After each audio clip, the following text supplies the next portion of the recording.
સુરેન્દ્રનગર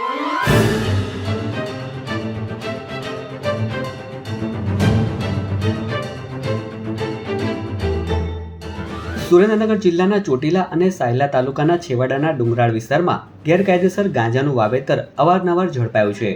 ત્યારે ફરી એકવાર સુરેન્દ્રનગર એસઓજી પોલીસ અને દજાડા સ્થાનિક પોલીસને બાતમી મળતા કસવાડી ગામે બે અલગ અલગ ખેતરમાં કરાયેલું ગાંજાનું વાવેતર ઝડપી લેવામાં આવ્યું હતું। આરોપી ભાઉ મીઠાપરાએ તેના માલિકીના ખેતરમાં તુવેરની આડમાં ગાંજાનું વાવેતર કર્યું હતું। પોલીસે ખેતરમાંથી 471 કિલો ગાંજો જેની કિંમત ₹2.35 કરોડ સાથે આરોપીની ધરપકડ કરી હતી। તો નજીકમાં જ અન્ય આરોપી સંજય તાવિયાએ પણ તેના માલિકીના ખેતરમાં એરંડા અને કપાસની ખેતી વચ્ચે 550 લીલા ગાંજાના છોડ વાવેતર કર્યા હતા, જ્યાં પોલીસે 3036 કિલો ગાંજો જેની કિંમત ₹15.18 કરોડ સહિતના મુદ્દામાલ સાથે આરોપીની ધરપકડ કરી હતી।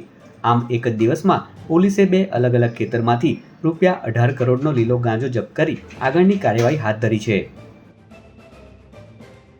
જે પહેલો જે કેસ છે આમાં લગભગ 120 જે નગ યાની જે છોડ છે આનો જે ટોટલ વજન છે वो 471 કિલો અને 800 ગ્રામ છે। આની કિંમત લગભગ 2 કરોડ 35 લાખ અને 90,000ની આસપાસની આની કિંમત છે।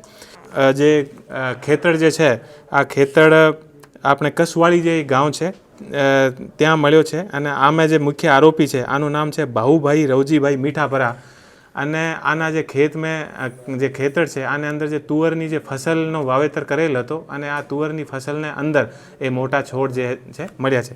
બીજો જે કેસ જે એસઓજી દ્વારા કરવામાં આવેલ છે આ જે કેસ છે આમાં ટોટલ જે છોડના જે નગ છે એ 550 છે અને આનું જે ટોટલ જે વજન છે वो 3036 કિલો અને 800 ગ્રામની આસપાસ આનું વજન છે। આની જે ટોટલ કિંમત છે આ 15 કરોડ 18,40,000ની આસપાસ આની કિંમત છે।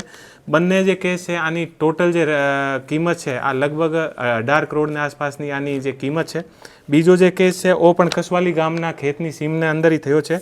આનો જે મુખ્ય આરોપી છે એ સંજયભાઈ ભોપાભાઈ તાવિયા છે અને એ જે બંને આરોપી છે એ પોલીસ દ્વારા અત્યારે પોલીસની કસ્ટડીમાં છે અને આમે અત્યારે આગળની જે તપાસ ચાલુ છે એ લોકો બીજ ક્યાંથી લાવ્યા છે અને કઈ રીતે એ લોકો આની વાવેતર કરતા હતા, ક્યાં કરતા હતા, આગળની જે આખી જે તપાસ છે આ ચાલુ છે।